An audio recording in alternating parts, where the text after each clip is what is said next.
because they be lunching on them buses nowadays. Back then, oh my goodness, you could travel from one end of the town to the other and wouldn't be bothered, okay? Because people had manners and common sense then. All right, now it's something totally, totally different.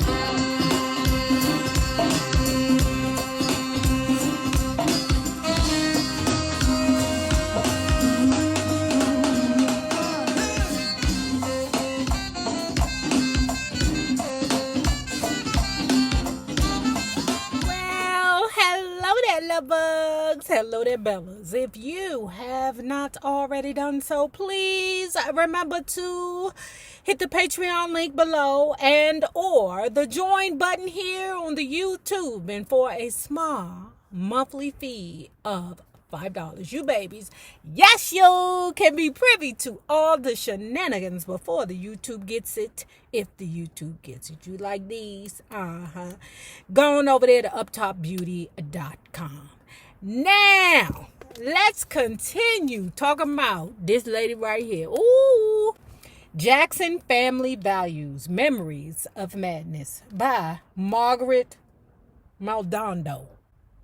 She say her last name Jackson, but from what I understand, she ain't never married a ninja. I got a better sense of the family dynamics when I visited the Jackson compound on Havenhurst Drive in Encino for the first time. It was a rainy day.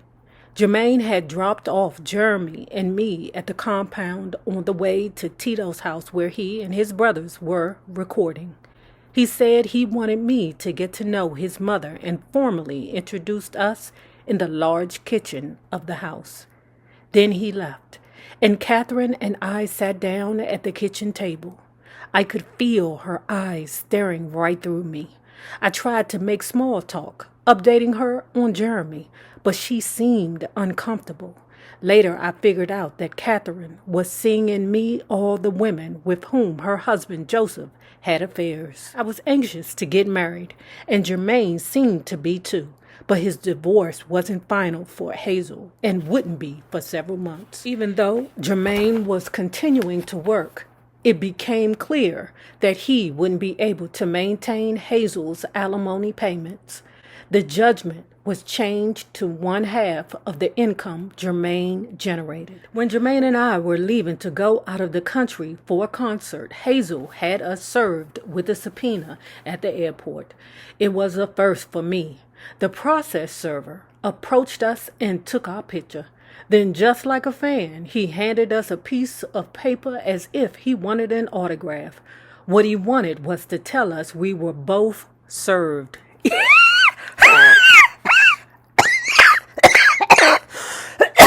That's right, Hazel. It always concerned me that Hazel's father, Barry Gordy, might try to hurt Jermaine professionally, although he never did. He didn't. Barry was always a gentleman and very fair where Jermaine was concerned. Hazel was another story at first. She was used to living a certain lifestyle and could see it slipping away. Her father hired a private investigator and attorney in effort to force Jermaine to own up to his responsibilities.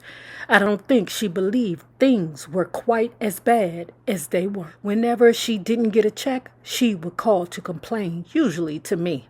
I felt badly about the situation and made every effort to see that she would always get something, no matter how small the amount. One day she called and snapped at me, ordering me to see to it that she got her check. What the crapper? I told her that if she intended to use that tone, she needn't bother calling me again. My standing up to her seemed to clear the air, and we started a friendship that continues to this day. Yeah, they call it Baby Mothers Unite, y'all. How many of you ladies hooked up with the other baby mother so y'all could get a hold of the baby father? I know y'all had. It happens every day. Bitches do it all the time. The basis of our friendship is our mutual wish for our children to be happy and well taken care of. It's a strong bond. Just as things seemed to be settling down for Jermaine and me in 1987, Whittier earthquake hit. Living in a high-rise condominium didn't seem like such a good idea anymore. By the time both Jermaine and I had begun having long conversations on the phone with Catherine each morning talking about various members of the family. Gossip is a serious art form for the Jackson family. See, Latoya wasn't lying. Latoya said that her mother talks about her children behind their backs. Okay? And what's his lady name? Peggy, Margaret, Maldonado, Jackson. They say she ain't never married a man, but okay. If you like it, I love it. Just confirm. We talk about Jackie's latest girlfriend, or the fact that no one could find Randy, or why Marlon and Carl never visited any of the other family members. After the earthquake, all Jermaine could talk about was getting us out of the high-rise. He suggested we move in with Catherine, Joseph, Michael, and Latoya at the Havenhurst house. I loved the idea. The opportunity to become close to Catherine was a major motivating force for me. She was the mother I had always dreamed of having. Child, sometimes that shit works, sometimes it don't. Watch out for the mother. The Jacksons simply call it Havenhurst, the family compound in Encino, California. As we moved in that sunny winter day in 1988, I took another look around the house, decorated with ornate gold Italianate furniture, the white marble entryway which had a chandelier that looked like a crystal waterfall. Catherine had opened up Janet's old room upstairs for Jermaine, Jeremy, and me to use. By that time, Janet had moved to a hillside condo with her director boyfriend, Renee Alejandro. Her old room wasn't overly large, but had a white marble fireplace and a black marble bathroom. It was a step up from our Wilshire Boulevard condo. Okay, Latoya, I gave you kudos at first because you done pointed out the fact that your mammy be gossiping, but now, girl, let's get back to the dramatics. You crying because Jermaine just putting his clothes in your room. But Jermaine and his side family is living in Janet Jackson's room. Yo, crybaby, Latoya. That's why I say she be doing too much. Directly across the hall from us was Latoya's room with its peach carpet and similar white marble fireplace and a black marble bath. In the other upstairs wing of the house was Catherine and Joseph's suite, which had its own sitting area and large bath. At the end of our hallway was Michael's room, the largest in the house. He paid to have the house remodeled and added his room, which was 2 stories high, with a winding stairway that led to a balcony with its own jacuzzi. Jermaine looked at it all non-committally as he showed me around. I spent my first few days wandering around the property. One of my first and favorite stops was the trophy room, a testimony to the family's extraordinary career. It was lined wall to wall with awards, gold records, magazine covers, and citations from governments around the world. Some for Michael, some for the Jackson 5. I would learn that this room was a score reminder to the other Jackson brothers of how far Michael's career had overstripped theirs. Toya would go 3 or 4 days locked in her room without eating a thing.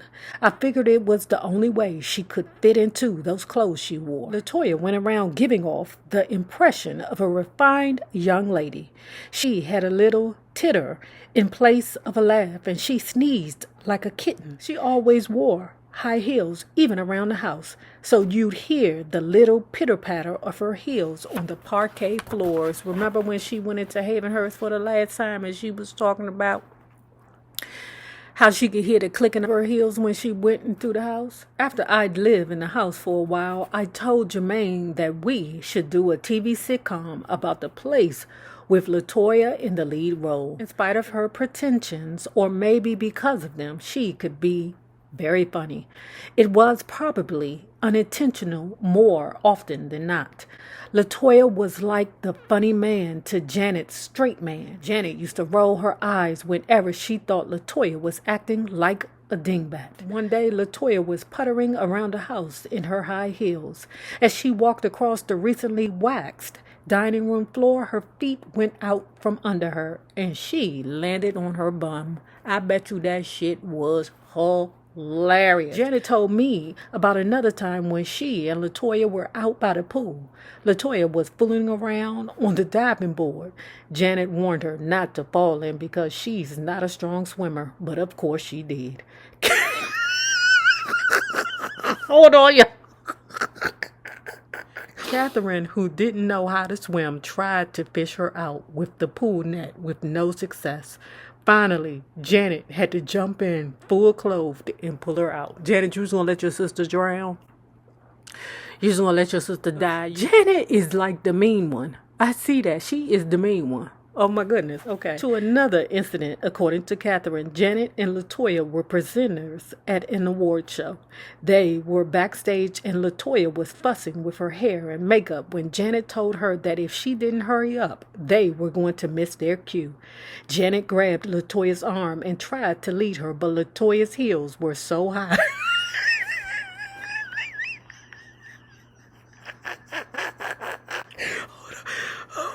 Latoya's heels were so high she couldn't run. She stumbled and slipped and finally came on stage looking like she was trying to slide into second.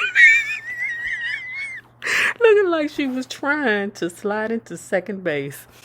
You know what's the funny part, y'all? Is that I could see Latoya doing all this. I could see Latoya looking like a hot goddamn mess. Latoya was the first family member to welcome me into the fold. In those days, she was funny and charming and smart in her own way. Latoya could act like a fruitcake, but she had a good heart. She seemed innocent and naive. Because I had lived on my own in New York, she would ask me questions about life in the real world. Latoya was fascinated by actress model Bridget Nielsen, who was married to Sylvester Stallone at the time.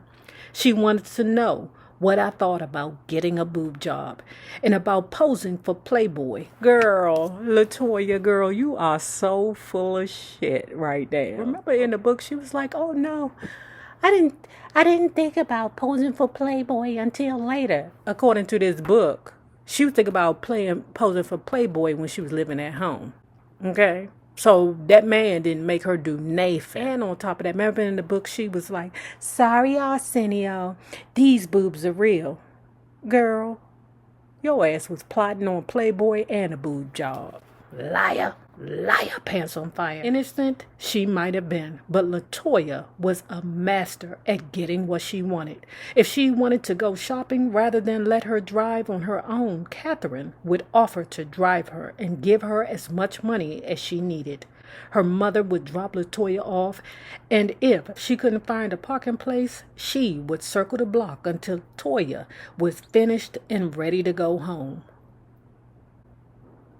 What the matter? My mother be like, bitch, if you don't get on the metro and get the hell out of my face. Because I'm a DC kid, y'all. You know them DC kids. You know, I'm like, not this new gentrified DC, but I'm the old DC. DC bus, metro transit with MATA, I wouldn't get on that shit if you paid me. Okay? Because they be lunching on them buses nowadays. Back then, oh my goodness, you could travel from one end of the town to the other and wouldn't be bothered, okay? Because people had manners and common sense then. All right, now it's something totally different. You hear me? I ain't never getting on the metro. Matter of fact, maybe the train, maybe. But ninjas get stabbed at that metro center every day. Oh, and that Addison Road, never. I thought this was amazing. The mother of one of the most famous families on earth was continually pressed into service as her daughter's chauffeur. Latoya could have driven herself or gotten a ride from someone else in the family, but that was not the way it worked. Because Catherine knew if Latoya got behind the wheel, she'd probably crash that mother. Jack Gordon, her future husband, had been introduced to the family by Joseph to help Latoya's career.